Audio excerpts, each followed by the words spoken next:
help mom before me.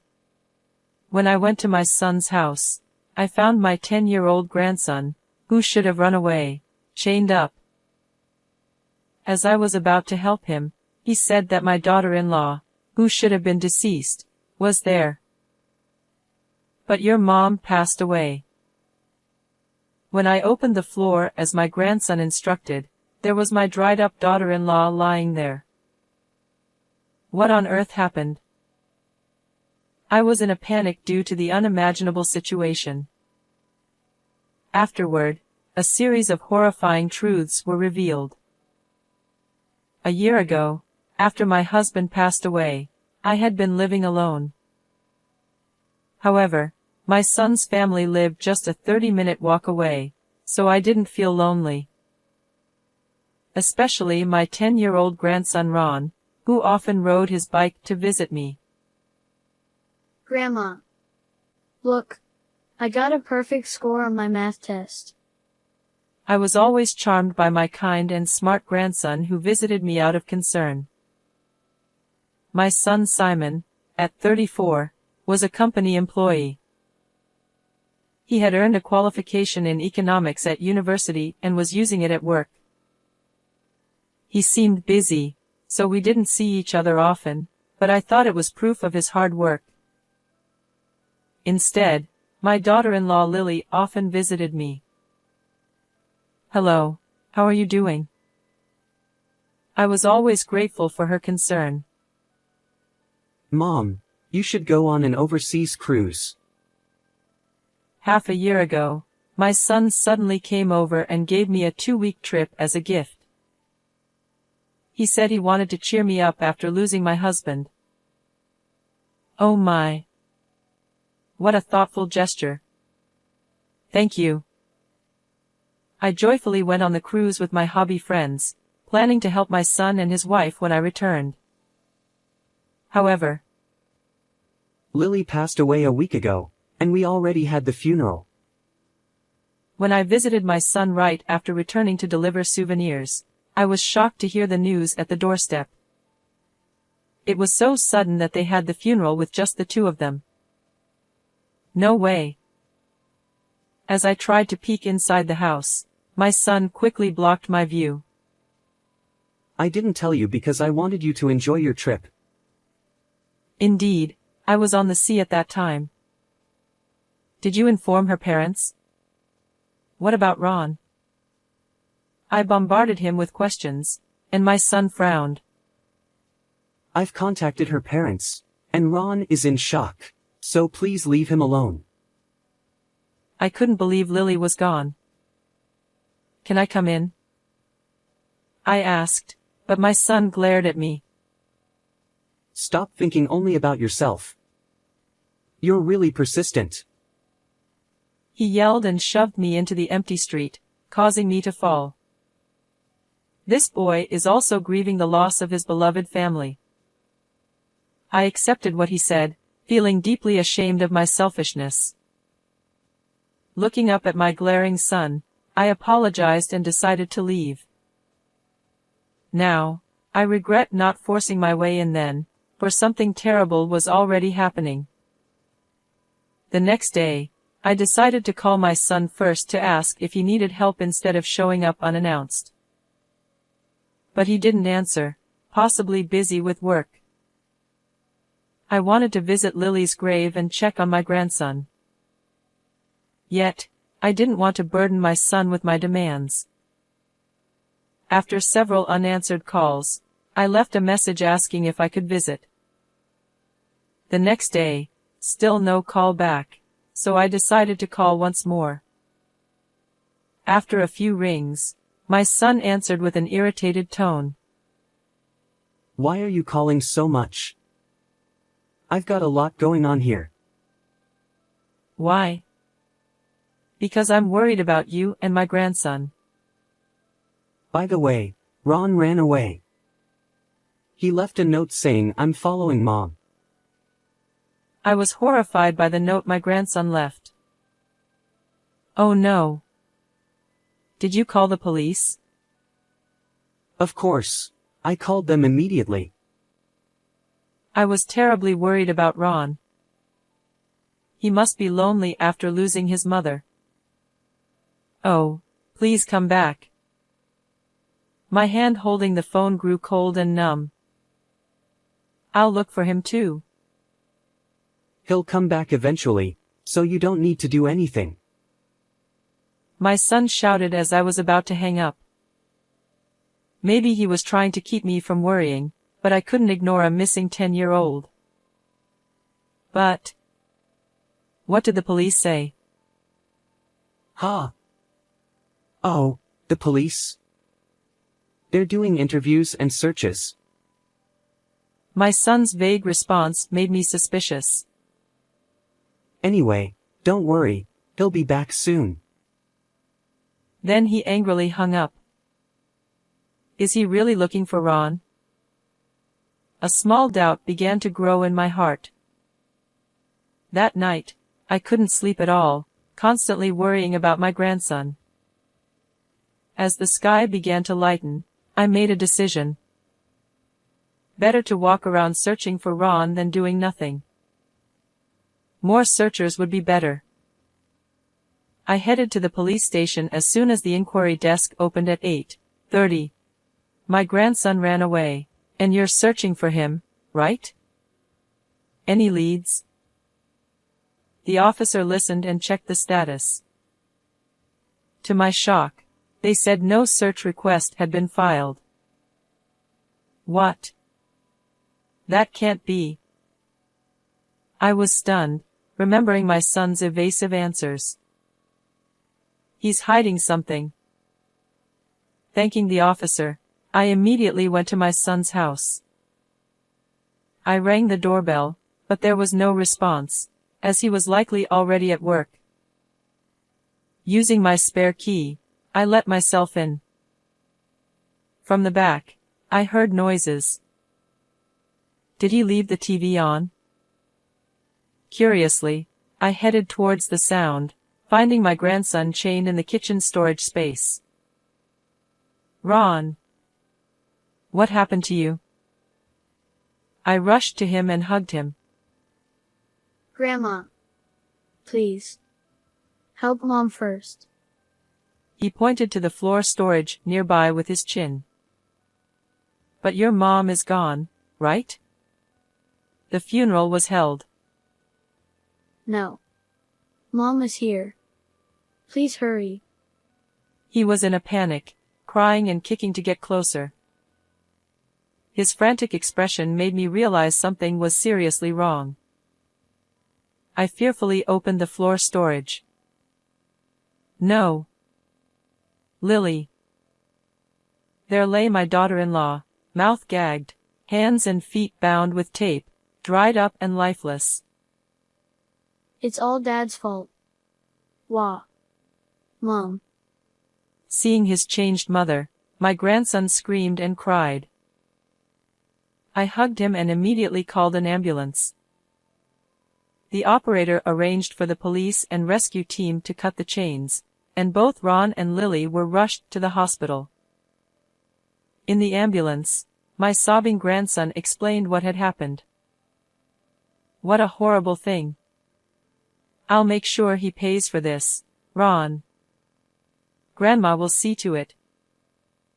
Listening to him, I vowed to bring justice for my grandson and daughter-in-law. Later, with the police, I heard more details in the hospital room. My son had been away for about a week. After Ron fell asleep, I asked the nurse to look after him and went straight to a lawyer's office. Determined to expose my son's crimes, I searched everywhere. 8 days after finding Lily and Ron, I was sitting in my son's living room. As I heard the front door open, it signaled my son's return home. Mom? Dressed in flashy shirts and jeans that didn't look like work attire, he was surprised to see me. Then, my son quickly glanced toward the kitchen. Of course, you'd be concerned about the kitchen, where you chained a 10-year-old child. When I glared at him, Simon looked startled. Chained? What are you talking about? You mean the toy handcuffs he was playing with? His flustered and lame excuse made me feel nauseous. Enough with the lies. You left a 10-year-old alone for over a week. You said Ron ran away from home, didn't you? When I accused him sternly, Simon's eyes darted around, occasionally glancing toward the kitchen. He did run away, but the police found him. Liar. You didn't even file a missing person report. I confirmed it myself. I stood up from the chair with a bang and yelled, making my son wince and fall silent. But Lily's gone, and I have to work for the sake of the kid left behind. He mumbled, sneaking glances to check if the floor hatch was open. That's completely different from what Ron told me. Just as I started speaking, my son shouted, Enough already, you old hag. Haven't you finished menopause? He raised his voice, interrupting me, and tried to drag me out of the house. I found your dried-up wife under the floor you keep glancing at. I know everything. I pushed his hand away with all my strength, my hair disheveled as I screamed. Simon paled at my words. In fact, I had heard the full story from my grandson on the day I found Ron and Lily. Ron had been on a 5-day camp until the day before I returned. When he came back, full of memories, Simon told him, Mom has passed away. No matter what Ron asked, Simon didn't answer and blocked the kitchen with a partition, preventing access. My grandson cried, I want to see Mom. I want to see Grandma, but Simon only yelled, Shut up. When I visited Simon's house right after returning, Ron heard the doorbell and was thrilled. Grandma's here. He tried to run to the door, but Simon gagged him and held him down. You told him, you weren't here when your mom died, so the police suspect you. If you don't want to get caught, stay hidden. I don't remember that. Ron must have been terrified. Shocked by his father's words, my grandson hid in his room, holding his breath. Unaware of this, I believed Simon and went home after being shoved into the street. That night, Ron heard rustling sounds from the kitchen. Curious, he sneaked in through a gap in the partition and found his bound and gagged mother in the floor storage. He shouted, Mom, in shock, which got Simon's attention. Simon chained Ron and shoved him into the storage space. Ron heard Simon muttering, I thought she'd be dead after 3 days. This revealed that Lily had been without food or water for 5 days, mummifying in the floor storage. That's just a made-up story by him. Simon claimed Ron was lying because he was in his rebellious phase. Then why was she mummified? Actually, Lily had a high fever and died suddenly. I loved her and couldn't let go, so I kept her at home. He lowered his head, wiping fake tears. I approached him quietly. Mom. My son reached out for comfort, but I grabbed a stack of papers from his nearby bag and hit him hard on the head. Don't be ridiculous. You neglected your child for over a week and went on an affair trip. That's your idea of love? The stack of papers was evidence of my son's infidelity. His computer was full of emails and photos with his mistress, and gifts and luxurious dinners were all documented in the photos. Where did you get those? Frantically trying to hide the papers, he looked pathetic. I found this account book in your closet. I slammed a bank book on the table, making Simon's face twitch. The bank book showed transfers totaling $200,000 over 3 months, way too much for a salary. You said you were in accounting, but this is embezzlement. Ha! This is a bonus. It's too early for you to go senile. He spat back, but then, That's not true. a strong voice came from the next room. Simon looked in shock as a tall, middle-aged man stepped out. Ollie? Yes, he was Ollie, the head of accounting at Simon's company. After finding Lily and consulting with the police, I also discussed the suspicious transfers with the manager. The company was aware of the unusual transactions and was already investigating. Ollie had called to check on us, and I informed him about Simon's return. Instead of calling the police, I called Ollie, who offered to accompany me for safety. You've let me down. Standing with folded arms and glaring at Simon, he continued. Everyone makes mistakes, but a crime is inexcusable even once. What? Simon told me he was an exceptional employee. I asked, confused by the contradiction. No, he makes many mistakes and tries to blame female colleagues.